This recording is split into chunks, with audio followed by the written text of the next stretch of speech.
With everything going on in the world right now, this is one question I've been getting a lot. How can I strengthen my immune system to prevent and fight virus and disease?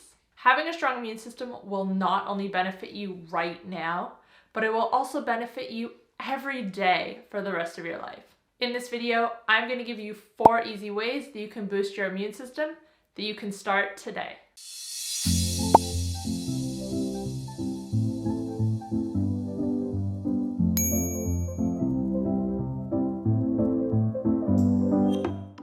Hey guys, welcome back to my channel. If you're new here, my name is Kate, I'm a health coach and I post videos on a high-fat, nutrient-dense way of eating. If you like this video, please give it a thumbs up, feel free to share, and make sure to subscribe.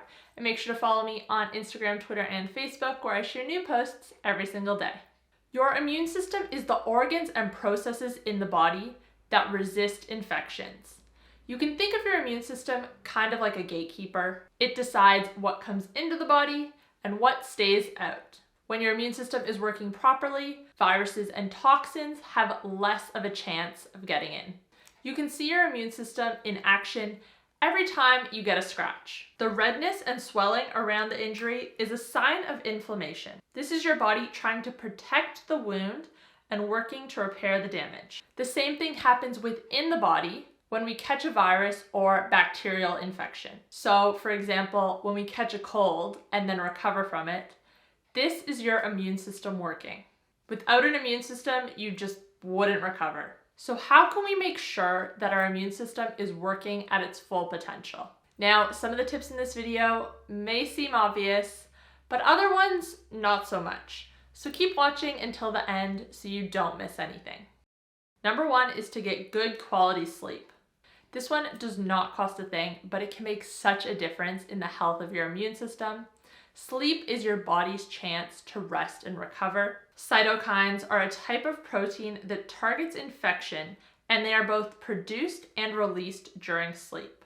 When you don't get enough sleep, your body makes fewer cytokines. And because they are only produced and used during sleep, you really need to make sure you are getting at least 7 hours. If you aren't able to get this during the night, taking a 30-minute nap during the day has been shown to offset the negative impacts of sleep deprivation.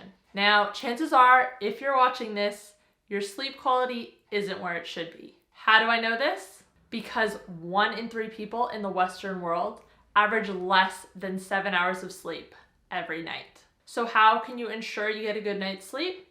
I have another video on my channel that is all about how to become a morning person, and a lot of the tips in that video pertain to getting a good night's sleep. I'll link it up above so you can check it out afterwards.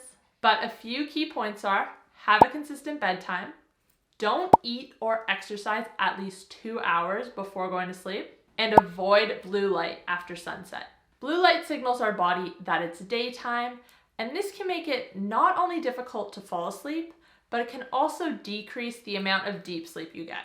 Avoiding blue light can be achieved by avoiding your devices after sunset, so phones, laptops, and TVs. Yes, some of these devices do have a nightlight feature, and that does lessen the amount of blue light that's emitted, but it doesn't get rid of it completely. Blue light blocking glasses are a really good option. There's something I swear by.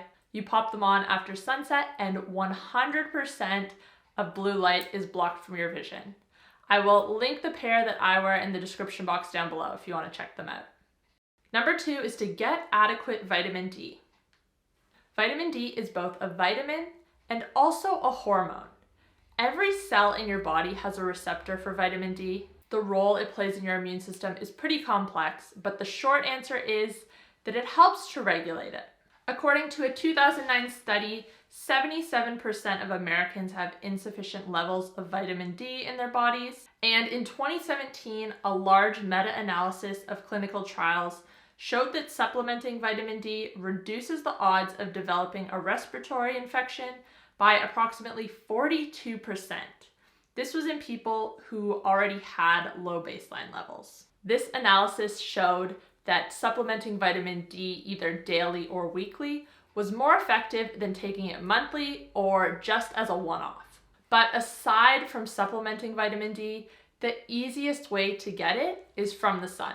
Your body makes vitamin D from cholesterol when UVB rays hit your bare skin. Exposing your skin to sunlight at peak hours, so around midday, for 15 minutes can generate up to tens of thousands of IU. Now, of course, the amount that you generate is based on where in the world you live, the time of year it is, but also your skin tone. UV rays are stronger in summer, so it takes less time to generate the same amount. Most weather apps will tell you what the current UV index is, so it's pretty easy to look up and see if you will be able to get a sufficient amount. A rule of thumb for how much time you should spend in the sun in order to get your daily dose is to be in direct sunlight for half of the time it would take you to burn. People with fairer skin absorb UV rays at a higher rate than people with darker skin, and this is the reason why our skin tans. As our vitamin D stores build up, we require less. Now, the option to get vitamin D from the sun might not be available to you right now, whether it's just too cold outside or you just don't have time, in which case you might want to supplement. Make sure if you get a supplement, you are getting vitamin D3 and not vitamin D2. Vitamin D2 doesn't raise your blood levels as much, and it also stays in your body for a lower amount of time. The upper recommended limit for vitamin D intake is 400 IU, and it's probably best to shoot for this max. Yes, you can get some vitamin D from food, but even the best sources aren't adequate on their own, especially when you're trying to optimize your immune system. Number 3 is to eat a low inflammation diet. If you want to strengthen your immune system and prevent viruses, you don't really want your immune system to be spread thin and worrying about other things within your body. The standard American diet is filled with refined carbohydrates and refined sugars, which are highly inflammatory. Evidence suggests that sugar impairs white blood cell function, white blood cells being an important component to your immune system. And there's also evidence that quick rises in blood sugar may increase your risk for infection. Refined carbs and sugar are what cause these quick spikes in your blood sugar. And it's worth noting that even complex carbs do impact your blood sugar as well, although the rise happens at a slower rate. But refined carbohydrates and sugar are not the only cause of inflammation in our diets. Another big one is gluten, which is an anti-nutrient that a lot of people are sensitive to, even if it's not obvious from the outside. Symptoms of a gluten intolerance can be as simple as fatigue, headaches, or breakouts. There are also other anti-nutrients such as oxalates, lectins, and phytates that people are sensitive to at varying rates. I won't go too much into those today. I do have a whole other video on the topic which you can check out afterwards, but these can also be a source of inflammation in your diet. The bottom line is, at the very least, avoid refined sugar and carbohydrates. Reducing carbohydrate intake in general and eating a more ketogenic diet will also take it one step further. Number 4 is to stay active. It can be tempting, especially if you are currently social distancing or in quarantine, to sit on the couch and binge watch Netflix. But it is so important that you keep moving. Low intensity cardio is a great workout and it's free. Go for a walk around the block, hop on a treadmill, hop on a stationary bike, and you can even binge watch Netflix while you're on the treadmill.